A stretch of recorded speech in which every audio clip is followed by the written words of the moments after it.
एक गांव में एक दीनू नाम का आदमी था।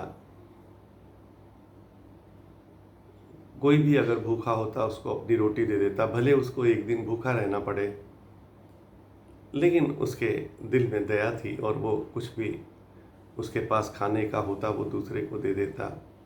फिर एक दिन जा रहा था, एक बाबा मिला। उसने कहा दीनू भूख लगी है, और उसने उसको अपनी रोटी दे दी और चला गया। फिर दूसरे दिन जा रहा था, उसने बाबा को पूछा कि बाबा आज भी रोटी तो नहीं मिली होगी आपको। उसने कहा कि नहीं, तो उसने वो भी रोटी उसको दे दी। जब तीसरे दिन भी बाबा मिला रास्ते में और उसको रोटी दी, तो बाबा ने कहा कि दीनू मांग ले, कुछ भी मांग ले, जो तू मांगेगा मैं देने को तैयार हूं। उसने सोचा कि ये तो ऐसे ही झूठ मूठ बोल रहा है, ये क्या दे सकता है, इसके पास है क्या, ये तो मुझसे ही रोटी मांग के खा रहा है, ये क्या देगा। उसने कहा मांग ले दे दीनू, मांग ले, मैं तेरे को 3 वर देता हूं, ध्यान से मांगना। उसने कहा कि मुझे मकान मेरा बहुत ख़राब है, बारिश में चोता है, और वैसे भी मेरी पत्नी रोज़ मकान के लिए कहती रहती है, तो आप मेरा मकान बनवा दें। उसने कहा ठीक है, बना दिया। भरोसा तो नहीं आया कि ये बाबा क्या दे सकता है। फिर जब वो अपने घर गया तो देखा कि आलीशान उसका मकान बना हुआ है, और बीवी को पूछा तो बीवी ने कहा कि पता नहीं, कुछ देर मुझे चक्कर आया, मैं तो लेट गई थी, और जब मैं उठी तो ऐसा ही मकान था। खुश हो गया। बीवी ने बोला ये हुआ क्या, तो बीवी को सारी बात बताई बाबा की।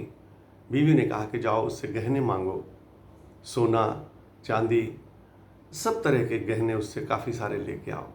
फिर रोटी बांधी गया, लालच आ गया था, और उसने जो रात को बैठ के प्रार्थना करता था, जो रात को बैठ के वो कीर्तन करता था, वो भी भूल गया, किया ही नहीं, क्योंकि उसके पास अच्छा मकान बन गया था। फिर गया, बाबा को देखा, जाके रोटी दी और कहा कि बाबा आपने कहा था 3 वर, दूसरा मुझे बहुत सारे गहने चाहिए, सोना चाहिए बहुत सारा। बाबा ने कहा ठीक, वो सामने पेड़ है, जाओ उसके नीचे खोदो और जितना चाहिए ले जाओ। गया, खोदा, और जितना वो उठा सकता था लेके घर गया, बीवी को दिया। बीवी भी बहुत खुश थी। चारों तरफ आग की तरह बात फैल गई, क्योंकि उसने ऐसे ऐसे जेवर पहने, इस तरह वो बाहर अकड़ के निकला, और धीरे धीरे धीरे धीरे पूरा गांव जान गया कि इसके पास कहीं से कुछ तो हुआ है, जिसके पास इतने बड़े गहने और मकान बन गया। और राजा तक बात पहुंच गई। राजा ने फिर उसको बुला लिया और कहा कि ये सब कैसे हुआ। उसने बताया कि ऐसे ऐसे एक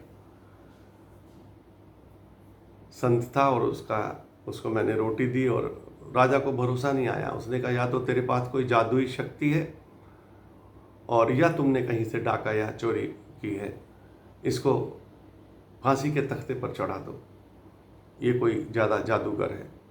हाथ पैर जोड़े किसी तरह भी, उसने कहा कि चलिए मैं आपको उस साधु से मिलवा देता हूँ। 2 सिपाही भेजे राजा ने और कहा कि जाओ साधु को देखो, क्या ऐसा साधु है जो मांगो दे देता है। और वहाँ गए और वहाँ उसको दिखा, और हाथ जोड़कर रोने लगा, बहुत रोया कि आप कृपा करें, मुझे बचा लें, इन लोगों से मुझे बचा लें, मेरी जान बख्श दें। और फिर उसने देखा कि वहाँ पर एक रोशनी थी, और रोशनी से आवाज़ आ रही थी कि दीनू उठ, क्या बचा लें, क्या दिक्कत है, क्या परेशानी है। और दीनू ने देखा तो वहाँ पर बाबा नहीं थे, एक रोशनी थी, परमात्मा खुद आए थे। और परमात्मा ने कहा कि तू लालची हो गया, तूने मेरी पूजा प्रार्थना भी छोड़ दी, अहंकार आ गया तुम्हें, इसलिए तुमको ये सज़ा मिली है। उसने हाथ जोड़े, उसने कहा अब कृपा करें, मेरी जान बचा दें। उन्होंने कहा कि देख कहाँ है सिपाही, वही कपड़े पहने हुए दीनू जो पहले पहनता था वही पहने हुए था। और फिर उसने कहा कि अब ठीक है, जाओ वापिस और अपने घर में उसी तरह रहो। वापिस आया और ठीक वैसे ही रहने लगा। अब वो बड़ा खुश था। और उसके जीवन में जो उसको मिलना था सबक वो मिल चुका था और परमात्मा के प्रार्थना में लग गया, उसके कीर्तन में लग गया।